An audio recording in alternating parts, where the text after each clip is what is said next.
Good evening, everybody. It's good to be here. I'm in the book of Isaiah, chapter 17. I'm looking at just a couple of verses here. I just sat down here. I'm looking at verse number 11.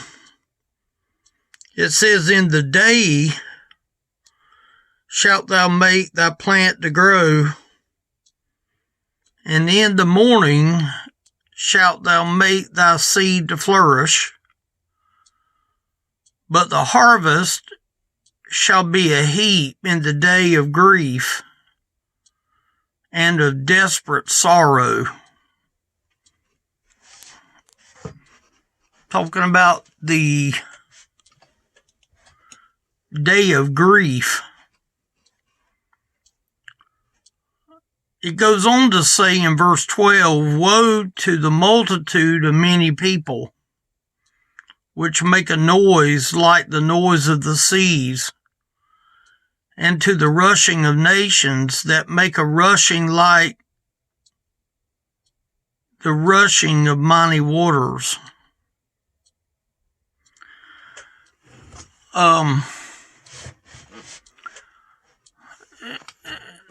Immediately when I read this, it reminded me of how that people could get somewhat confused with the mighty sounds of worship. We get into a particular form and style of worship, and if that worship is not something that is pleasing to the Lord, then that worship is not a blessing to the Lord. I think that we all can relate to the fact that we sometimes get in emotion. We get into emotionalism, and I think that it's real easy to get where we think that, well, if the preaching is loud, then that's automatically means that the Spirit of God is in it. Not necessarily.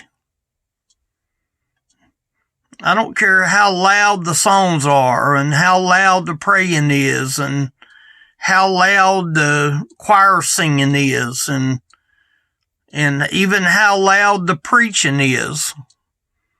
It all comes down to the truth, and to the truth of God's Word. You know, everything needs to be backed up with Scripture. I could come out here and say all kinds of words, but truly, things needs to be backed up with Bible, with what the Bible says. Now, you know, I have a tendency that when I read a verse of Scripture, I automatically try to look at it as something that could be said to us today. I'm the type of person that, you know, history is already gone. History is already past us. It's already left in the past time. But how does the Scripture talk to you and I today? I think that would be something that would need to be examined. And so by reading verse 11, "In the day shalt thou make thy plant to grow." You know, to me, it's almost like a symbolization that, you know, we're living in the day of grace today. We're living in a time of grace. And because we're living in a time of grace, we just automatically feel like that, you know, God's going to bless everything that we do, that everything is going to rock and roll, and everything's just going to keep going as it is. But see, that day of grace, and when we plant, it says, and in the morning shalt thou make thy seed to flourish. Well, you know, a morning brings a new day. Morning brings a new sunshine. It's a new 12-hour time of growth, you might say. I'm not so much looking at it from the growth of a plant, but I'm saying that most people, their mentality and their mind is thinking, okay, I've got tomorrow. When tomorrow comes, tomorrow's going to allow me to do this, this, and this. Well, that might be all well and true, but then when you go and you start applying the scripture, it says, but the harvest shall be as a heap in the day of grief and of desperate sorrow. So a day of grief goes along with the day of grace. The time of grace comes in our life, and at the same time, there could be grief that goes along with that grace. But when we have the Lord, we have the grace of God to get us through that next day. See, we're not promised tomorrow. Not one of us out here today is promised another day. We don't know what tomorrow is going to hold. We don't know what kind of sorrow is going to be heaped up for the grief that could very well be tomorrow.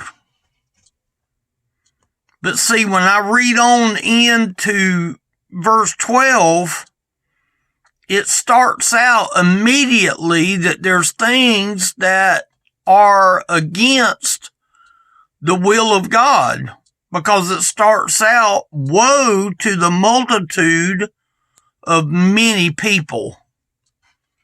Now you think of people that, they're getting up, they'll be going to work in the morning to finish out their week, and some of them will have the weekend off because you don't have to work the weekend. Some people have to work the weekend.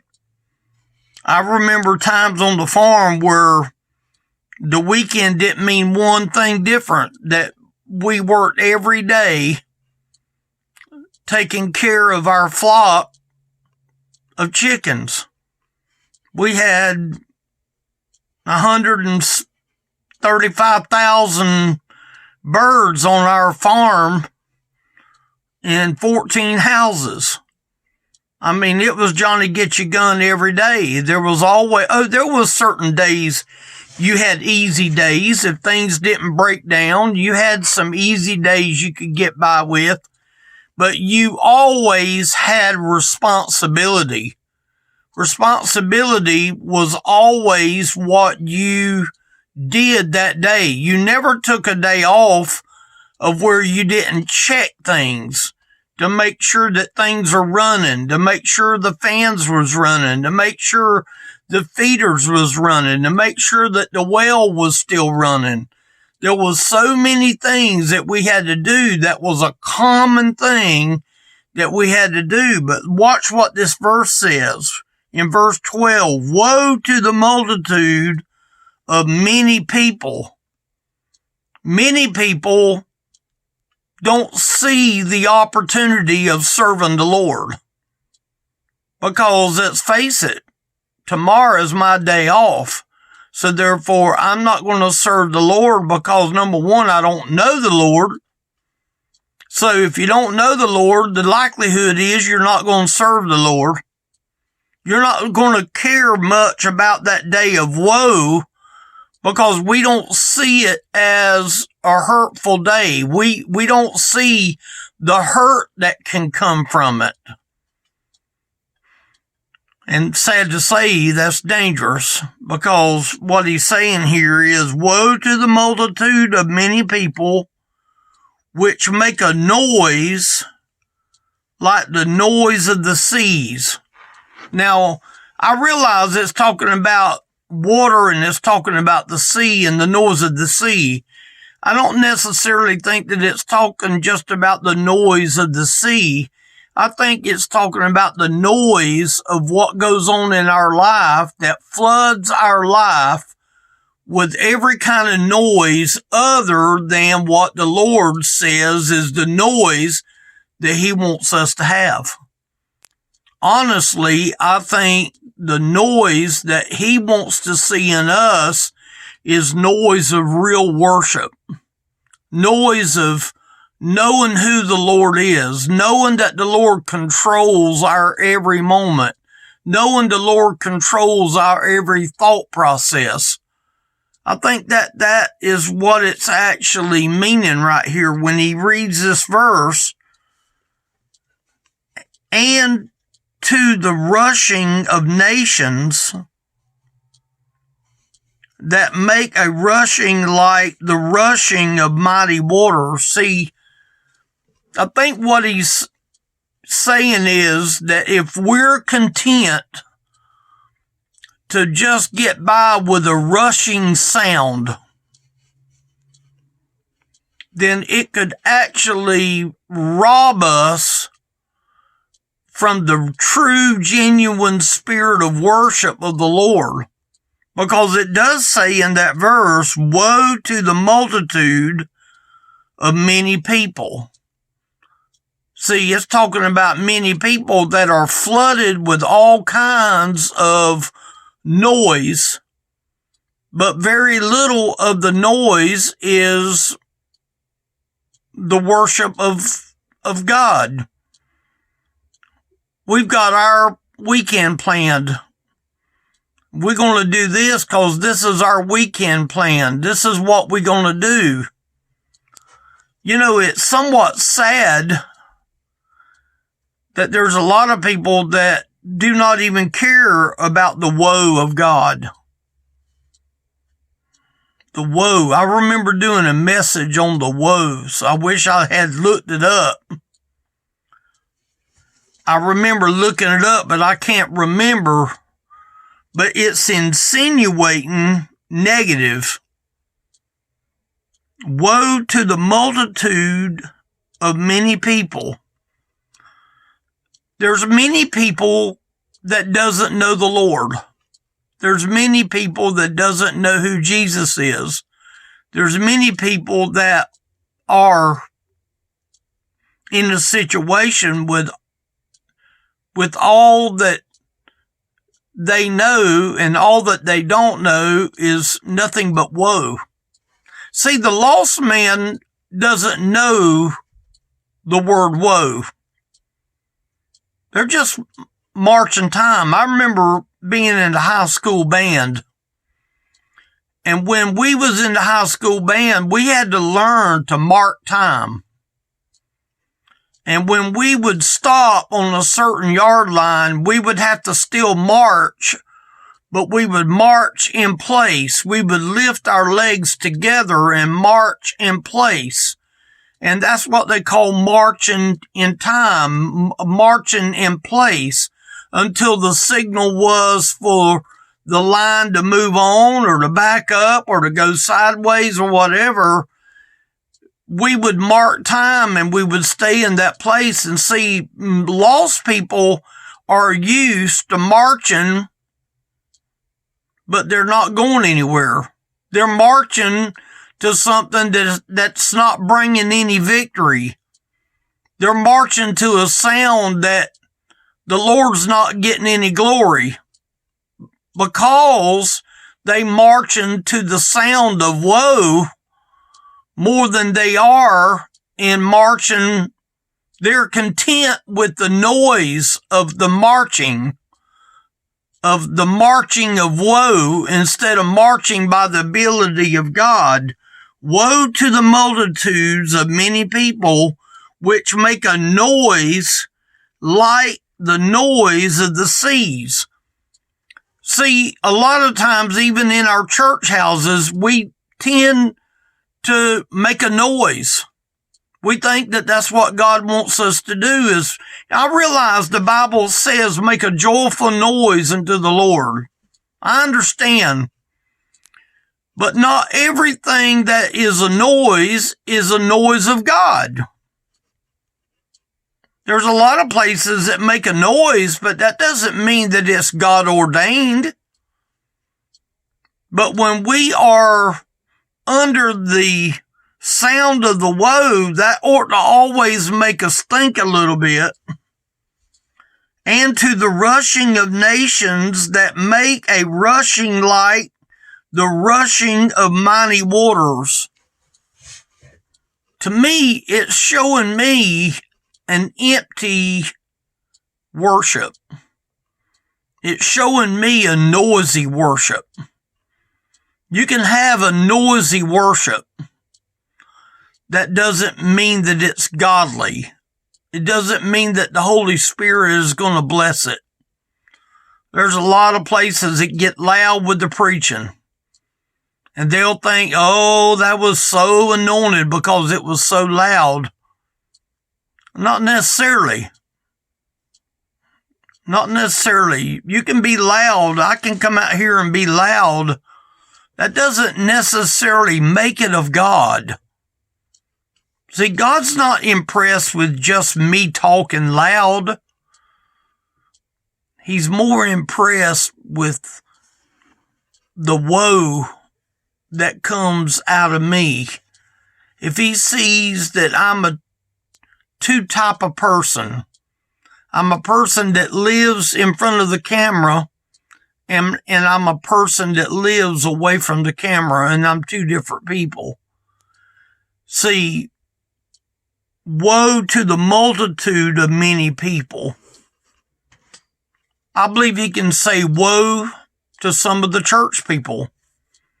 Church people has a tendency to do what they enjoy. Church people has a tendency to do what we enjoy. We got to sing the right songs. We can't prefer the older people with maybe a song that they like. You know, I love praise music. I love worship music. I love all kinds of worship music. But I think that any type of music that is done on the stage needs to be aimed at everybody in the church. Music in the church shouldn't be just about the few popular ones that is of the hip-hop young people age. That doesn't bless the older people. The older people need to have the worship of God as well. And when we see the word woe to the multitudes of many people, you have to look at the fact that not everybody that is in a church service is saved. Some people are living in the status of woe. Maybe that's what I get out of this tonight. I don't want to see anybody live in the status of woe. I don't want to see a multitude of people think that they're pleasing God, but deep down they find out that, wait a minute, we was off the mark a little bit. I'm just talking from my heart tonight. I believe the Lord is inspired in real worship. He's not inspired with just the woe of the multitudes. I don't think that he gets joy in that. I think it's a lot like being on the back row of the church. It's almost like, all right, God, we're here. Let me show you what I'm talking about. God, you got 35, 40 minutes to show me something. I've got other things to do. So I'll give you 30 minutes of my time to show me something. And that's the reason why that we're in the condition that we are today. God doesn't have to perform. Some people feel like that I'll serve God as long as God does something for me. That goes back to that woe of the multitude, of the noise, instead of the noise of genuine worship. I'm talking about real worship. Real understanding of who Jesus really is. The price that he paid when he went to Calvary. The crown of thorns that he wore. The nails that he wore in his hands and feet. The toting of the cross. The whipping. The scourging.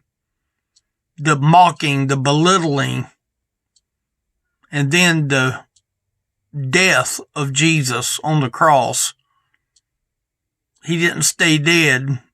He came out of that tomb because God raised him from the dead. He shed his blood so that we wouldn't have to have a woe of the multitudes that has just the noise of the sea.